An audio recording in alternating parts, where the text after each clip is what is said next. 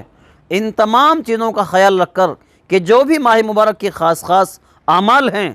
جو اللہ اور اس کے رسول نے بتائے ہیں، ان تمام کو اسی ترتیب پر، اسی نہج پر، اسی طریقے پر ادا کریں گے۔ جو بھی عمل ہمارا سنت کے مطابق ہو جائے گا، شریعت کے مطابق ہو جائے گا اور اللہ قبول کر لیں گے تو ہمارا بیڑا پار ہے۔ اللہ تبارک و تعالی سے دعا ہے کہ ان باتوں پر ہم سب کو عمل کرنے کی توفیق عطا فرمائے۔ وآخر دعوانا الحمدللہ رب العالمین۔